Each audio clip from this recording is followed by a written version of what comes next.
Hello viewers, నమస్తే. నేను doctor Maitreyi, fertility expert, founder and clinical head of Maitrisri fertility centre, Kukatpally, Hyderabad. ఈరోజు మనము ఎరా టెస్ట్ గురించి తెలుసుకుందాము. అసలు ఈ ఎరా టెస్ట్ అంటే ఏంటి, ఈ టెస్ట్ అనేది ఎవరికి చేస్తాము, దీని అడ్వాంటేజెస్ ఏంటి? నార్మల్గా ఎరా టెస్ట్ అంటే ఎండోమెట్రియల్ రిసెప్టివ్ ఎస్సే. అంటే యూజువల్గా ఎవరికైతే ప్రెగ్నెన్సీస్ అనేవి రావో, ఇంప్లాంటేషన్ ఫెయిల్యూర్స్ అవుతాయో. అంటే ఇంప్లాంటేషన్ ఫెయిల్యూర్ అంటే ఏంటి, ఇప్పుడు ఐవీఎఫ్ అనే ప్రొసీజర్ అనేది అయిన తర్వాత ఎంబ్రియో ట్రాన్స్ఫర్, బేబీస్ని ట్రాన్స్ఫర్ చేసిన తర్వాత నెగిటివ్ వస్తున్నాయి అంటే ఇంప్లాంట్ అవ్వలేదు అని అర్థం అనమాట. ఇలా నెగిటివ్ వస్తున్నాయి అనేది ఎంత మటుకు నంబర్ తీసుకుంటాము, 2 or more, అంటే 2 కన్నా ఎక్కువ సార్లు వాళ్ళకి మనము ఐవీఎఫ్లో ఎంబ్రియో ట్రాన్స్ఫర్ అయిన తర్వాత కూడా వాళ్ళకి ఏ దాంట్లో కూడా పాజిటివ్ రాలేదు, ప్రతి సైకిల్లో నెగిటివ్ వచ్చింది అంటే ఎందుకు వస్తుంది నెగిటివ్ అని చూడడానికి ఈ టెస్ట్ అనేది సజెస్ట్ చేస్తాము. అంటే దీంట్లో ఏం చూస్తారు, బేసికల్లీ ఎక్కడైతే పొర అంటే గర్భసంచిలో పొర ఏదైతే ఉందో ఎండోమెట్రియం అంటారు దాన్ని. ఆ ఎండోమెట్రియం అనేది అసలు ఈ ఎంబ్రియోని తీసుకోవడానికి అసలు రిసెప్టివ్ ఉందా లేదా అని చూడాల్సిన పరీక్ష అనమాట. అంటే అది అసలు తీసుకోగలదా, దాంట్లోకి ఎంబ్రియో ట్రాన్స్ఫర్ చేస్తే అసలు ఈ ఎంబ్రియో అనేది అసలు అతుక్కుంటుందా, అసలుకు అతుక్కోదా అని దాంట్లో మనకి టెస్ట్ అనే దాంట్లో అర్థమవుతుంది అనమాట. రిసెప్టివ్ అంటే ఎండోమెట్రియంకి ఎంబ్రియోని యాక్సెప్ట్ చేసే కెపాసిటీ అనేది ఉంది అని అర్థము. నాన్ రిసెప్టివ్ అంటే మనం ఎన్నిసార్లు ఎంబ్రియో ట్రాన్స్ఫర్ అనేది వీళ్ళకి చేసినా కానీ ఈ ఎండోమెట్రియం అనేది మాత్రము దాంట్లో ఎంబ్రియోస్ అనేవి అతుక్కోవు అని అర్థము.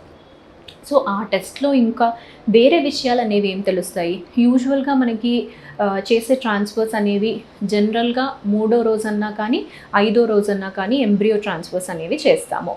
అండ్ 3వ రోజు కన్నా కూడా ఎక్కువ సక్సెస్ అనేది 5వ రోజు బ్లాస్టోసిస్ట్ ట్రాన్స్ఫర్లో ఉంటాయి. సో ఈ డేస్ కాకుండా ఈ పర్టిక్యులర్ పేషెంట్స్లో ఏమైనా కానీ కొంచెము ముందు చేయాలా, అంటే 4వ రోజు చేయాలా, లేదంటే 4.5 రోజులకి చేయాలా, 5 రోజుల కన్నా 5.5 రోజులకి చేయాలా, 6 రోజులకి చేయాలా అన్నట్టుగా ఒక టైం లైన్ అనేది మనకి తెలుస్తుంది అనమాట. అంటే మనము ట్రాన్స్ఫర్ చేయడం అనేది వీళ్ళకి కరెక్ట్ టైంలో ట్రాన్స్ఫర్ అనేది అవ్వట్లేదా. అంటే జనరల్గా మనకున్న పాపులేషన్లో మనము Day 3 అన్నా Day 5 అన్నానే వెళ్తాం ట్రాన్స్ఫర్స్ అనేది. ఇలా కాకుండా ఈ పర్టిక్యులర్ స్పెషల్ కేసెస్కి ఎంబ్రియో ట్రాన్స్ఫర్ ఏమన్నా కానీ ముందు రోజన్నా కానీ వెనకాల రోజన్నా కానీ ఏమన్నా చేయాలా అన్నట్టుగా మనకు దీంట్లో బయటపడుతుంది అనమాట. అందుకు మనము ఎవరికైతే రికరెంట్గా ఇంప్లాంటేషన్ అనేది జరగట్లేదో అలాంటి వాళ్ళకి ఈ పరీక్ష అనేది సజెస్ట్ చేస్తాము. అండ్ ఈ పరీక్ష అనేది చేయాలి అంటే ఎలా చేస్తాము, మనము ఎలా అయితే ఎంబ్రియో ట్రాన్స్ఫర్కి ఎండోమెట్రియంని ప్రిపేర్ చేస్తామో, అంటే 2వ రోజు వాళ్ళకి డేట్ వచ్చిన తర్వాత కొన్ని మెడిసిన్ అనేది పెట్టి మళ్ళీ ఎండోమెట్రియంని మానిటర్ చేసుకొని పర్టిక్యులర్గా మంచి థిక్నెస్ అనేది వచ్చిన తర్వాత అప్పుడు నెక్స్ట్ ప్రొజెస్ట్రాన్ ఇంజెక్షన్స్ అనేవి ఇచ్చిన తర్వాత ఆ ఎండోమెట్రియం ఏదైతే రోజు మనం యూజువల్గా అంటే బ్లాస్టోసిస్ట్ ట్రాన్స్ఫర్ అనుకుంటున్నామో ఆ రోజు ట్రాన్స్ఫర్ అనేది ఉండకుండా వీళ్ళకి ఎండోమెట్రియంని ఒక చిన్న ముక్క అనేది తీసుకొని పరీక్షకు అనేది పంపిస్తాము. అందులో మనకి ఆ ఎండోమెట్రియల్ రిసెప్టివిటీ అనేది తెలుస్తుంది. ప్రొజెస్ట్రాన్ రిసెప్టర్స్ అనేవి కరెక్ట్గా ఉన్నాయా లేదా వీళ్ళకి అనేది మనకి బయటపడుతుంది అన్నమాట. సో ఈ విధంగా ఈ పరీక్ష అనేది చేస్తాం. ఆ రిపోర్ట్ అనేది రావడానికి కూడా మనకి 2 నుంచి 3 వారాల వరకు పడుతుంది. సో ఈ పర్టిక్యులర్ టెస్ట్ అనేది ప్లాన్ చేశాము అంటే వీళ్ళకి ఆ రిజల్ట్ అనేది వచ్చిన తర్వాతనే దాన్ని పట్టి వీళ్ళకి ఎంబ్రియో ట్రాన్స్ఫర్ అనేది చేయాలి.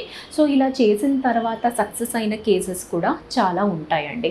అంటే ముందు వాళ్ళకి ఫెయిల్ అయినా కానీ ఈ టెస్ట్ చేసుకొని దాంతో పర్టిక్యులర్గా టైమ్ అనేది మనం మెయింటైన్ చేసుకొని తర్వాత ట్రాన్స్ఫర్ చేస్తే రిజల్ట్ అనేది చాలా బాగుంటుంది. Thank you.